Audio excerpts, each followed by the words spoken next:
Just gather round and I'll elucidate on what goes on outside when it gets late. Long about midnight, the ghosts and banshees, they get together for their nightly jamboree. There's things with horns and saucer eyes, some with fangs about this size. Some are fat and some are thin. And some don't even wear their skin. Oh, I'm telling you, brother, it's a frightful sight to see what goes on Halloween night. There's also no... Welcome everyone to Bisc Noodle Show episode 152. I am Noodle. I'm Bisc, and that's Brom Bones. I'm here with a few friends of mine. We're about to go. Yeah, that's super young. We're about to go into Horseman's Hallow. Pick your favorite line. Wait. Okay. Yeah, we'll get back to you guys when we're in there. You want me to introduce the episode? Ladies and gentlemen, boys and girls, welcome to the Bisc Noodle Nights of Horror, the Sleepy Hollow storytelling. We bought this at Horseman's Hallow, which we went to last night. Well, the other night. We have footage of it. It's both our second times going there. They had some new stuff there. We couldn't get it all on film because we weren't really allowed to have a camera there. But one of the things I had was a tree man, which was really cool. And yeah, Which scared our friends. Yeah, scared our friends a lot more than us. The only result, just go different. It's not gonna follow you home. No, it did follow us for a couple minutes, but yeah. In the gift shop, we found a version of Sleepy Hollow. It's not the original one. What was it by? By Will Moses. Will Moses. Retold and illustrated by Will Moses. Yes. And here we go.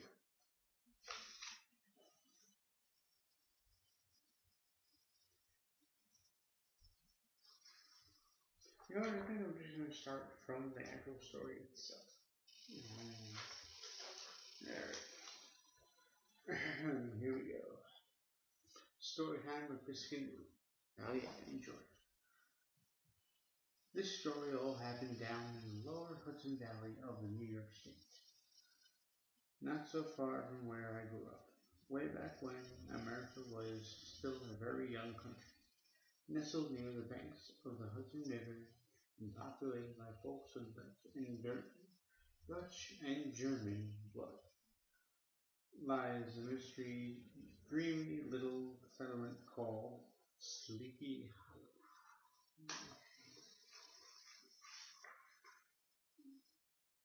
I just turned the page. Okay. Since time before time, there have been stories among the settlers in the hollow of evil deeds from the past that still hold power over the valley and the people who live there. Some say a high German doctor bewitched the area in early days. Others claim the evil deed was done by a long-dead Indian chief, maybe a prophet or a wizard. Whether Sleepy Hollow is indeed bewitched, I don't know for sure, but I think it must have been. The folks who lived there were certainly given to believing. Tales of ghosts, haunted spots, and twilight visions were plentiful. Reports of strange voices and muscle floating on the night air were so common that no one really thought of them as unusual. King of the tales and spirits who haunted the valley in those days was a ghostly, headless figure riding on horseback, said to be the ghost of a Hessian soldier whose head was shot off at the shoulder by a cannonball during the Revolutionary War. Most folks believed that he was searching for his missing head while on his midnight ride. More often than not, he did travel the road near the churchyard where the body of this unlucky soldier was buried. One thing is certain, the old churchyard was an eerie place, with night winds blowing and howling, probably caused by the rushing, headless horseman himself, racing back to his grave before the break of day. That's what I believe. Now one day, a school teacher by the name of Ichabod Crane wandered into the strange, dreamy land. Traveling from his home in Kent and seeing the need for a school, Ichabod Crane appointed himself the new schoolmaster and started a school for the children of Sleepy Hollow. The name of Crane was perfect for this fellow, Ichabod, for he was very tall and lanky, with narrow shoulders and long dangling arms that far outgrew the sleeves of his clothes. He had a small flat head that was decorated with big ears. His eyes were large, glassy, and green, and his nose was misshapen, looking much like a hawk's beak. At a distance, I thought he looked a lot like a scarecrow. Ichabod Crane's schoolhouse was a ramshackle affair. It only had one room, and the windows, many broken, were pasted and patched with pages from old school books. The door always seemed to swing with the breeze, as the only way to fasten it was with a crooked stick and a twine. Okay, we know how to read promise. But Crane at least picked a nice spot for his schoolhouse. It was situated at the foot of a hill near a bubbling brook with a handsome birch tree in the yard. A handsome birch. The broken down schoolhouse may not have been picture perfect, but the purpose of the Crane School was education, and educated is what his students would be. Those who failed to learn quickly and properly could count on the sting of Ichabod's birch switch across their shins. I don't want you to think he was cruel to his students, though. No, he handed out his brand of justice with fair measure. The weak and timid were spared the worst, while the stubborn and wrong-headed could expect a double dose when school was over. Ichabod easily became a playmate and chum for some of the older children, and when the weather was bad or the day was dark, he would shepherd the younger children home to the safety of their parents. I should say, however, the children who had pretty older sisters, or whose mothers were especially noted for their cooking, seemed to be given the special attention far more frequently than others. Now you know, back in those days, the schoolmaster paid very little for his service. The part of his pay was room and board in the homes of his students. Each family would take a turn for a week at a time, providing Ichabod with a bed in their home and giving him His meal. The old Dutch farmer generally liked Ichabod. He would make himself welcome by helping out around the farm, mending fences, splitting wood, or helping with the hay. The Dutch wives of Sleepy Hollow were also fond of Ichabod. He could be a charming man, and he helped around the home, feeding chickens, churning butter, rocking the cradle, or showing special attention to the younger children. He had one other quality which endeared him to the old Dutch wives. This was his appetite. Ichabod simply could not be filled, and the Lord knows he would try. The Dutch farm wives prided themselves on their cooking and considered feeding the skinny, gangly Ichabod a special mission of mercy. Thank you. Yeah. Oddly enough, Ichabod was also famous throughout the valley for his singing ability. He was the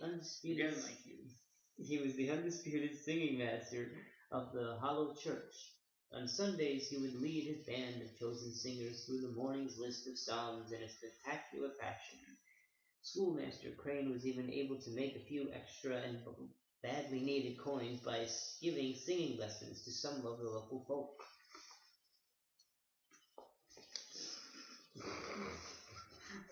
show them the picture. See the pictures, Kate? You skipped like 5 pages. No. All in all, Ichabod had made quite a satisfactory life for himself in Sleepy Hollow. His needs were comfortably taken care of, and because of his respected position as schoolmaster as well as his singing ability, he was in fact admired by many of the young ladies in the region.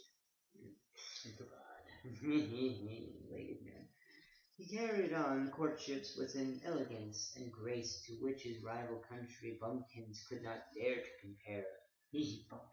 Bumpkins. I don't know what bumpkins are. The truth is, though, actually, our fans, if you want to look up bumpkins, leave a comment, tell us what it is. I think we'll do it now. Most people know what that means. The truth is, Keane Thompson giving a haircut. Sorry. Yes, I know. The truth is, though, the schoolmaster was an odd mix. He was intelligent and popular, yet he would delight for hours in the tales of mysterious happenings that were told about Sleepy Hollow. The more tales he heard, the more he wanted. No story was too monstrous or unbelievable for Ichabod. Often after school, he would lie down on a lush clover bed near the school, reading and rereading the witching tales of Cotton Mather's History of New England Witchcraft. Then, as the evening dew fell, Ichabod would sulk homeward into the twilight.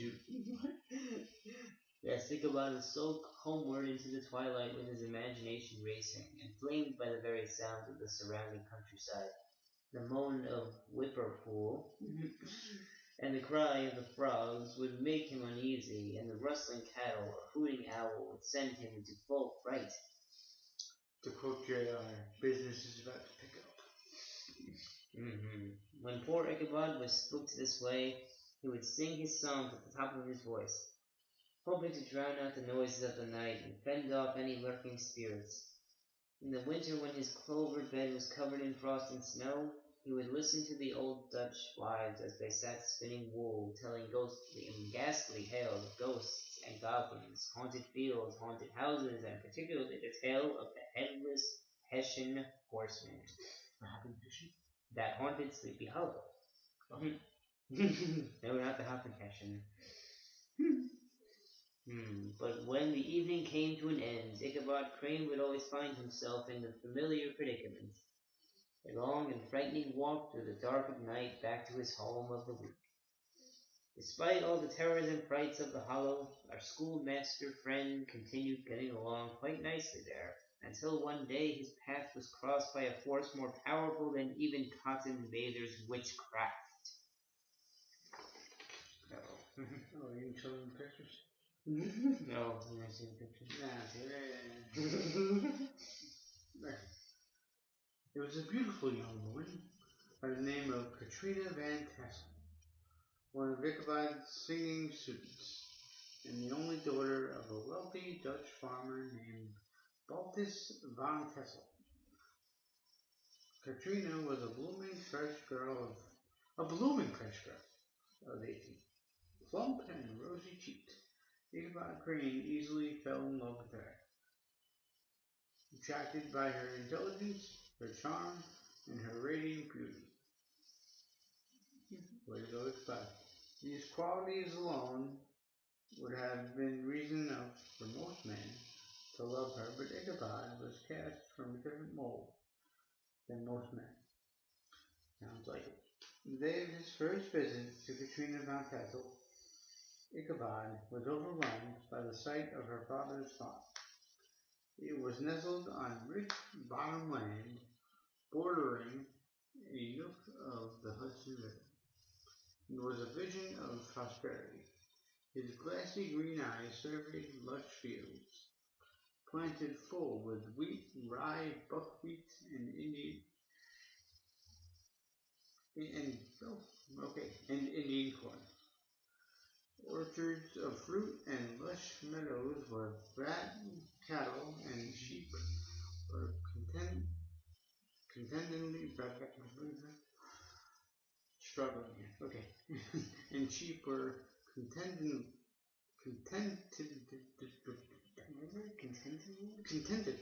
Contentedly.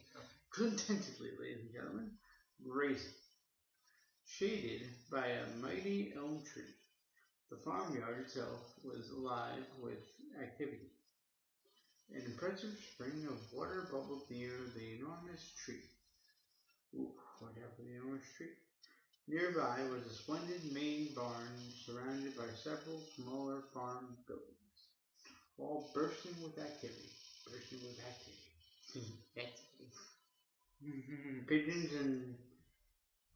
Pigeons and martins adorned the roofs. Adorned? No, just... No. What are martins? Birds, I think. Alright, okay. Pigeons and martins, I should know. Okay. Pigeons and martins adorned the roofs and swooped through the air in the pig house. Ichabod could see magnificent porkers with their little suckling pigs. Okay. In the farm pond there was a gaggle of snowflakes and a flotilla of ducks. Back in the yard, large-breasted turkeys were on a patrol. This is getting weird. Large-breasted. Searching for an occasional morsel. And close by ranged chickens and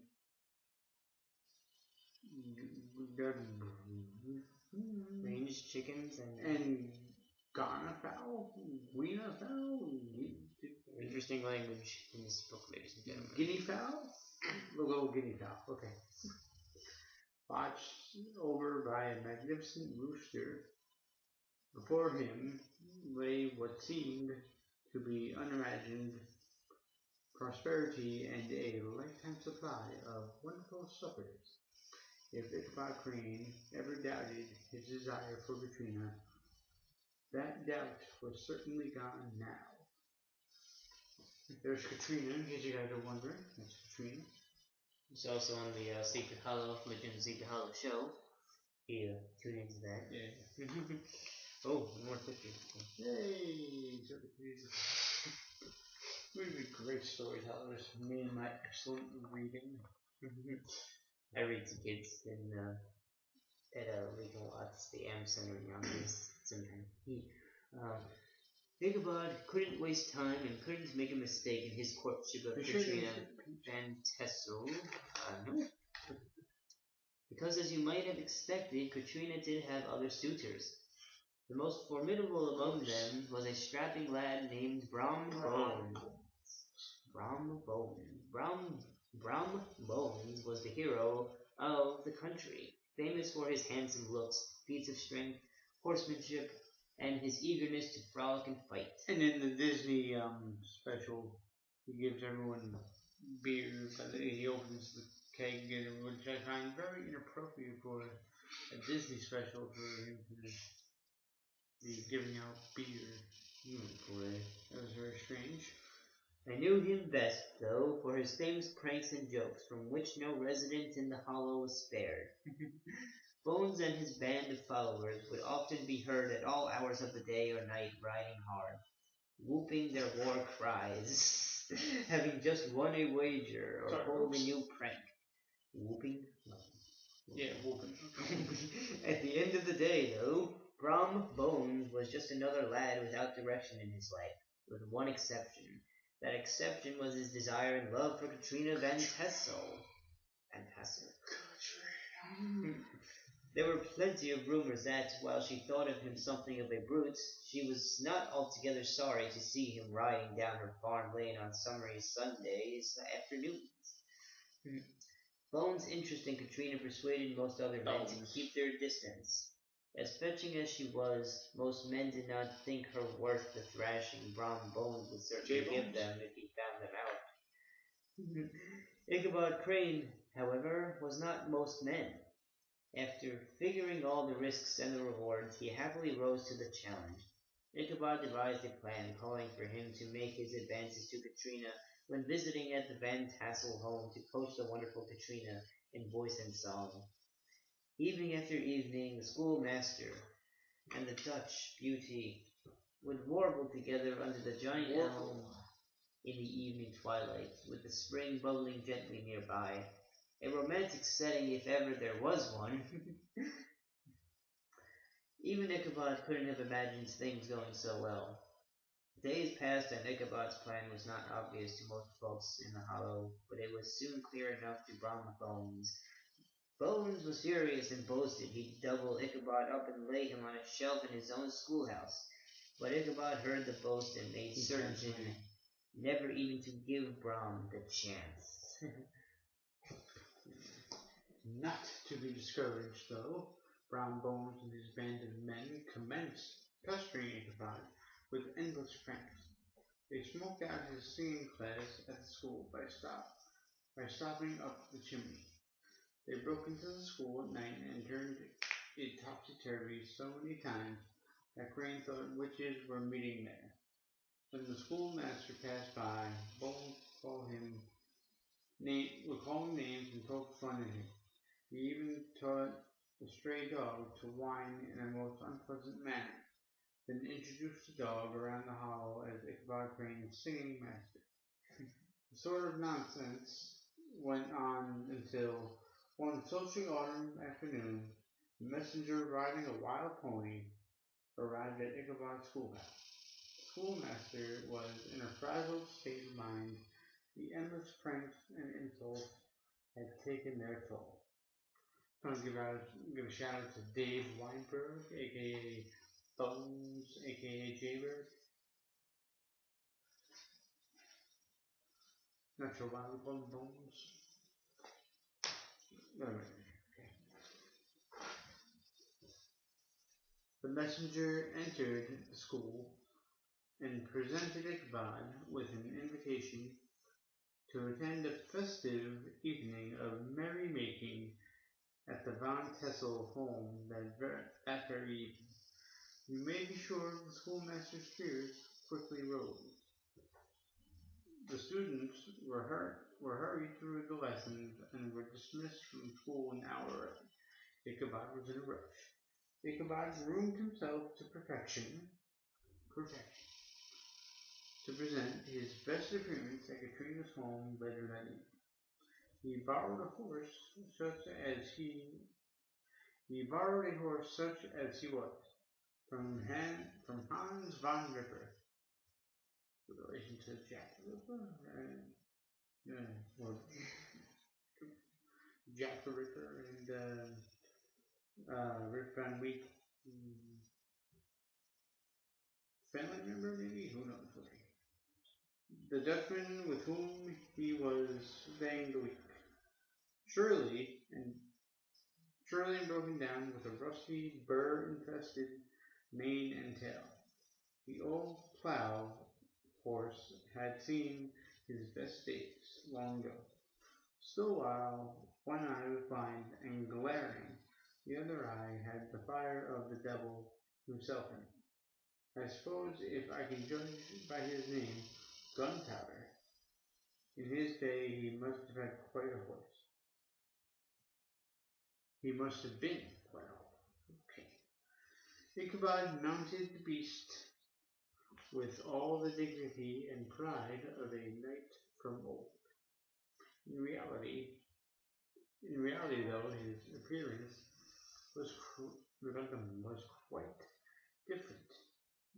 Ichabod rode with short stirrups, long legs, and knees drawn high up, his bony elbows sticking out at the sides, looking for all the world like a giant grasshopper. Even so, I said the day was a fine one, and he made his way to the Von Tassel home. Ichabod thoroughly enjoyed the sights. The late afternoon sky had a crimson and yellow glow. The autumn harvest was bountiful. Ripe apples hung heavy in the trees, and fields of golden yellow corn were everywhere. Squash and pumpkins were being picked for winter. It wasn't the air filled with birds and bees taking advantage of the wonderful weather. The sights and smells made Ichabod's mind race with vision of wonderful apple pies, squash pies, and corn cakes spread with honey by Katrina's delicate hand. Corn cakes. Oh yeah, Katrina's delicate hand. Talented corn cakes. That's right. Okay. His mind was steadied and fortified by these sweet thoughts, as he and Gunpowder plodded toward the Van Tassel farm that day. Tassel, you'd say. As he approached, he found the yard alive with other merrymakers. They were the old leather-skinned Dutch farmers and their stout wives and round-faced children, all decked out in their best velvet clothing, buttons and buckles, shiny and bright. Cue Suit and Tie by Justin Timberlake. The center of attention, however, arriving with a thunder and roar, was the hero of the territory himself, Brom Bones, riding his trusty but nasty horse, Daredevil. Daredevil and Bones made a good team, as both were full of mischief and spunk. I heard it said that Bones would only have animals that others considered vicious, that an animal full of tricks and treachery was the only kind suited to a man of his good spirits. When Ichabod entered Van Tassel's parlor, he ignored the bevy of admiring young ladies and did not stop to stare at the silver and pewter that bedecked the room. His first thought was not even of Katrina. Instead, Ichabod made a beeline for the banquet table. Banquet table. Banquet table. Oh my gosh.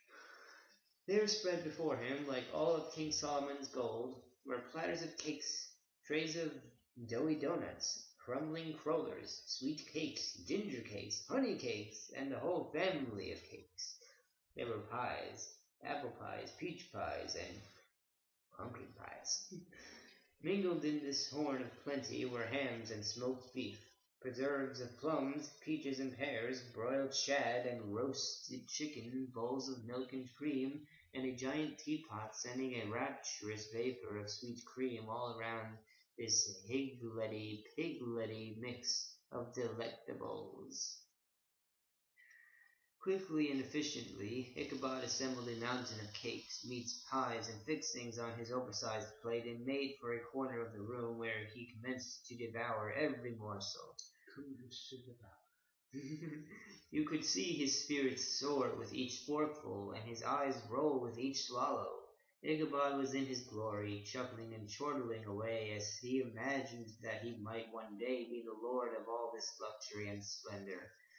Oh, how quickly he thought he would turn his back on the old run-down school, and how he would snap his fingers in the face of any sour old Dutch farmer.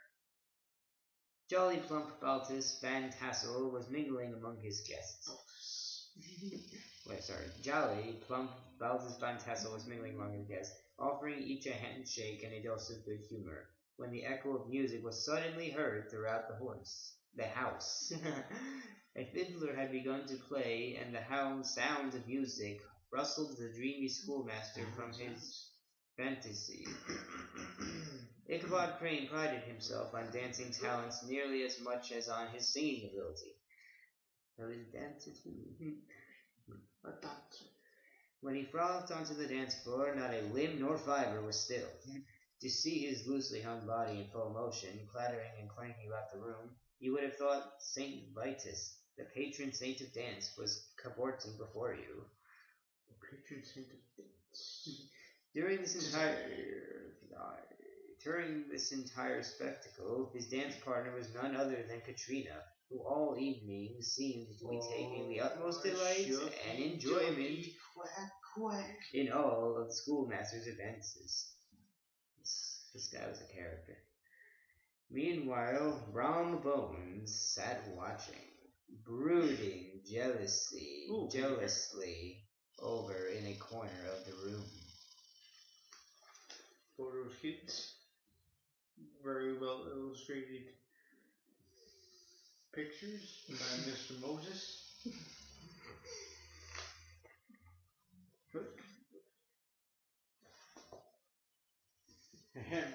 After the dancing ended, Ichabod joined with some of the farmers who had gathered to smoke their pipes and tell war stories. Yeah. Well, I got some white for you. Headless Horseman in the distance, guys. As we near the end of this trail on the Horseman's Hollow. Pretty scary stuff so far. Alright, gotta turn this off. Okay. After the dancing ended, Ichabod joined with some of the farmers who had gathered to smoke their pipes and tell horses. Quickly, though, as often was the case, the stories turned into ghost and goblin tales. Now, as I said before, Sleepy Hollow is a strange and dreamy place, and so there was no shortage of wild tales to tell. There were stories of funeral trains, reports of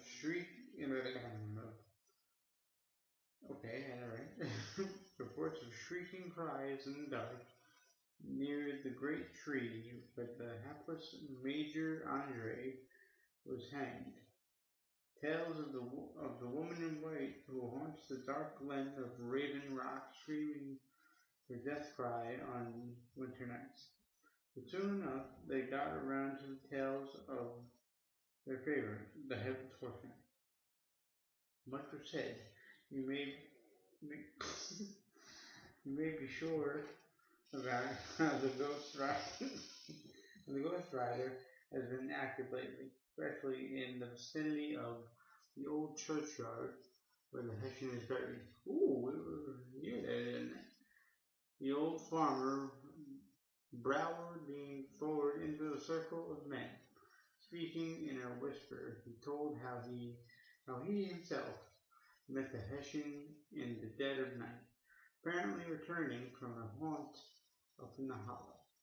He told of how the Headless Horseman rode up and forced him onto his horse, then chased him full gallop over road and field, until they came to the old plank bridge spanning the stream not far from the church. The area near the bridge, spooky even on a summer day, was in the dark of the night most frightful. Old Brower feared for his skin. Then all at once the headless Hessian rider changed into a skeleton, tossed old Brower into the brook, then sprang away over the treetops in a flash and clap of thunder.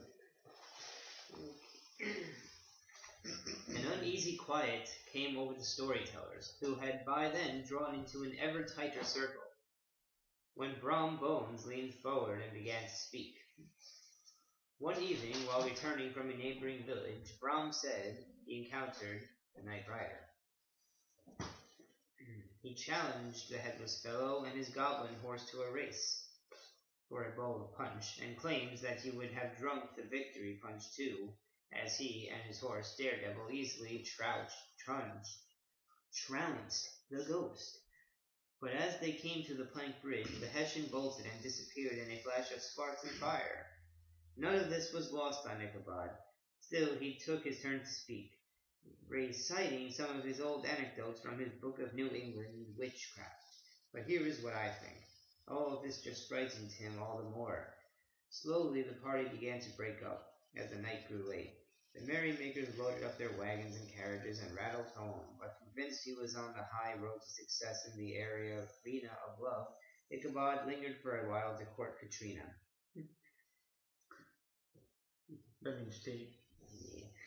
What was said or what happened between these two would be lovers late that night. I don't know. But something went terribly wrong, for when he sallied forth, he went not dancing, but crestfallen. Oh, shorty, dorky. It was the witching time of night when Ichabod, discouraged and defeated in love, mounted old Gunpowder and started his ride homeward. The night was as dismal as Ichabod himself. His only company was the melancholy chirp of cricket or a sad hoot of an owl. And now as Ichabod rode into the dark, those stories of ghosts and goblins began creeping into his mind. Never had he felt so alone. What was worse, he was approaching one of the spots long famous in ghostly tales.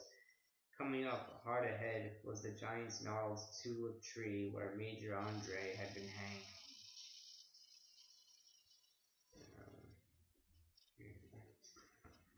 As Ichabod approached the gnarled and twisted tree, he commenced a nervous whistle, as if to answer him back.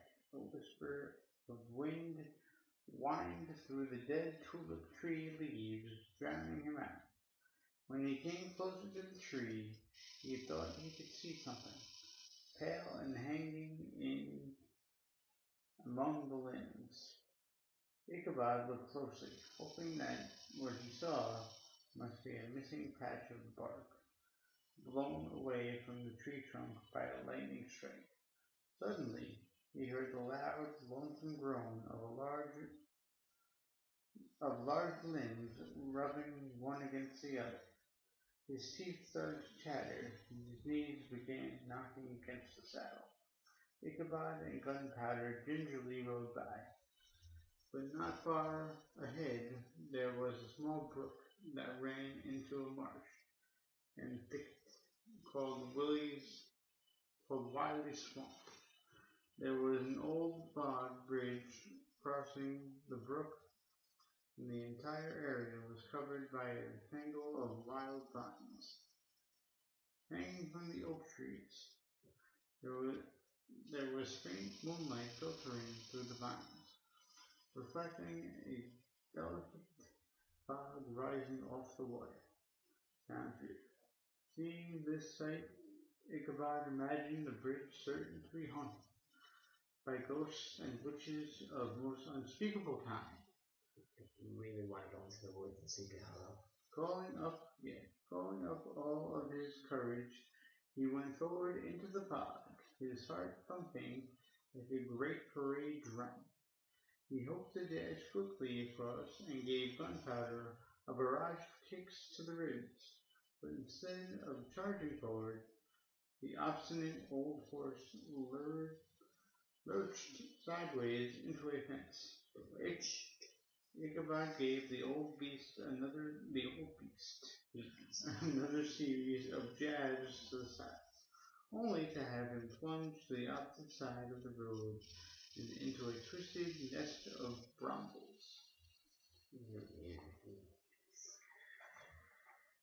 Now the schoolmaster spared no mercy on the old horse, giving him another round of heel kicks and a lash from his whip. Gunpowder jumped forward, snuffling and snorting as he went. Suddenly, though, he stopped, nearly sending Ichabod headfirst into the murky waters below. Just then the rustle and thump of a horse's pawing hoof caught the attention of Ichabod's sensitive ears. Not far off in a grove of trees, Ichabod could see something huge and misshapen, something black and towering, seemingly ready to spring upon the unsuspecting traveler. Ichabod's hair rose straight on end, and his toenails curled under with terror. After all, what could he do? To race away was useless. What chance could he have against such a horrific goblin? "Who are you?" he finally shouted out. There was no answer. He shouted again, "Who are you?" Still no answer. Ichabod gently gave Gunpowder a nudge in the sides, said a prayer, and started to sing a psalm tune. As Ichabod and Gunpowder trotted over the bridge, the spectre in the woods rode up along Gunpowder's blind side. Even though the night was dark and dismal, Ichabod could tell it was some form of monster. Certainly a horseman of huge proportions, mounted on a powerful black horse. The horseman did not say anything or even threaten Ichabod, but just continued to jog along beside Gunpowder. Ichabod's mind was racing with the tales of Brom Bones and Farmer Brower of the Galloping Hessian. He thought perhaps if he sped up, he could leave his midnight companion behind, but when he did, the ghost rider quickened his pace as well. Then Ichabod pulled up, hoping the goblin would continue on, but the dark horse and rider stopped too. Ichabod's heart sank in despair. He tried singing again, but this time his mouth was so dry from fright that he could not utter a sound. The riders continued their eerie journey down the lane until they crested a small rise in the road. Where Ichabod's terror, he saw his companion rider silhouetted against the open night sky. Ichabod was horror-struck. He could clearly see now that the giant rider was headless. headless. His horror... No head. His horror only grew when he saw that the rider carried what appeared to be his head on the pommel of his saddle. Ichabod delivered a series of kicks and blows to Gunpowder. He prayed to give the goblin ghost rider the slip with his fast jump. Away Gunpowder and Ichabod dashed, stones and sparks flying with each bound. The spectre, however, started right in after him. Soon enough, though, they came to a divide in the road which turns off to Sleepy Hollow. Gunpowder was running like a young stallion, seemingly possessed by a demon himself. Ichabod wasn't in control of his horse, so the old beast went the wrong way and leapt headlong down the lane to the left. They were racing straight for the Sleepy Hollow Bridge and cemetery. Gunpowder's panic had given even Ichabod the edge so far in the chase, but as they were halfway to the plank bridge, the straps of his saddle broke. Ichabod nearly fell to the road below, but somehow managed to grab the old horse about the neck and mane. The schoolmaster was jostled fiercely about on the bare bony back of the old horse, but the sight up ahead cheered him. He could see the plank bridge, church, and cemetery reflecting in the lunar glow. This was the very spot where Brom Bones claimed the spectre disappeared. If he only could reach the bridge, he too would be safe. Another kick to Gunpowder's ribs, and the old horse thundered onto the wooden bridge. When Ichabod reached the other side, he turned to look, expecting to see the spectre vanish in a hail of sparks, fire, and lightning. But does it vanish? Let's slowly picture this. Lovely pictures, illustrated pictures. Really, Jim Ross would narrate this story. Yeah, Jim Ross. That would be great. He'd be like, oh my god, Ichabod Crane, you bitch. Yeah, it'd be phenomenal. Alright. But to the shock and repulsion, he saw the goblin rise in his stirrups and throw the severed head straight at him. Oh man. No, it's not flaming though. In other stories, it's a flaming. Really throws the severed head. Ichabod tried to avoid colliding with the horrid object, but it was too late. It hit him hard. With a tremendous crash, Ichabod tumbled headlong into the roadway below as Gunpowder, the giant black steed and headless rider, raced past him like the wind. The next morning, Gunpowder was found, minus his saddle, and munching a breakfast of autumn grasses at the farm gate of his own Hans von Ripper, his owner Hans von Ripper. Ichabod did not show up at school at the appointed hour, and as he had not been seen at breakfast that morning either. An alarm was raised and a search begun. Later that morning, searchers came upon Gunpowder's saddle trampled in the dirt. From there, the trail of hoofprints that deeply scuffed the road, searchers were followed to the plank bridge. On the opposite bank, they found Ichabod's hat, and splattered around the mysterious scene were remains of a shattered pumpkin. See, a shattered pumpkin.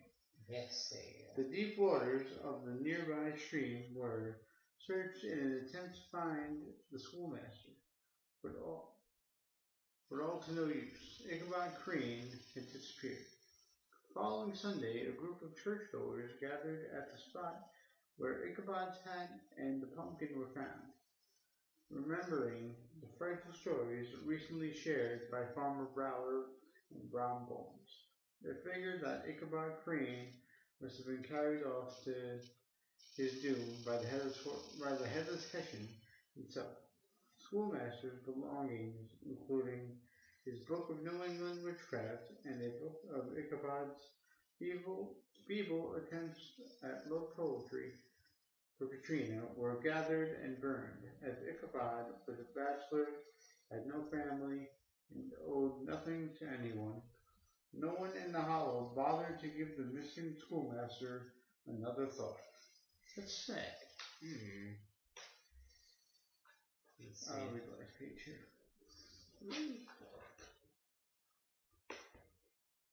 I'd be remiss though not to tell you that several years later, an old farmer on business in New York claimed to have encountered Ichabod Crane.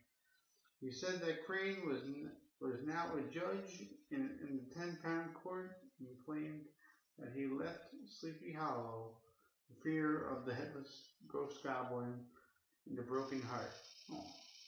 Brom Bones, I always suspected of knowing more about the eventful night than he would ever admit to.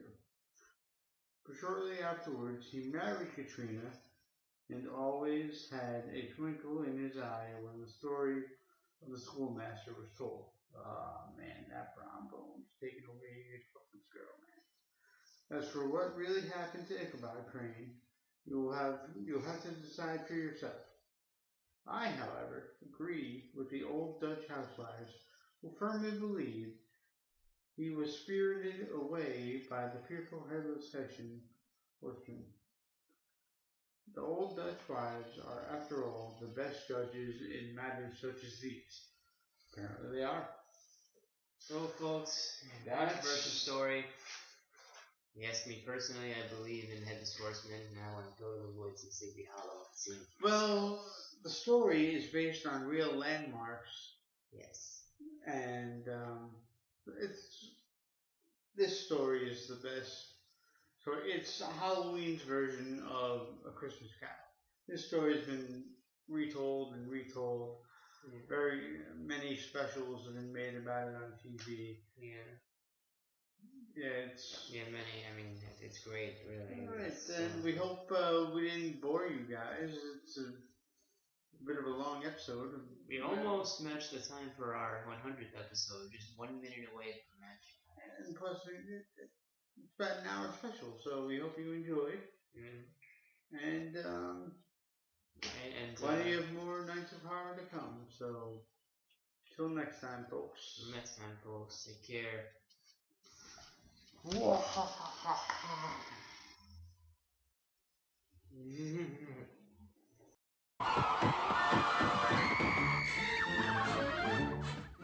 When the spooks have a midnight jamboree, they break it up with fiendish glee.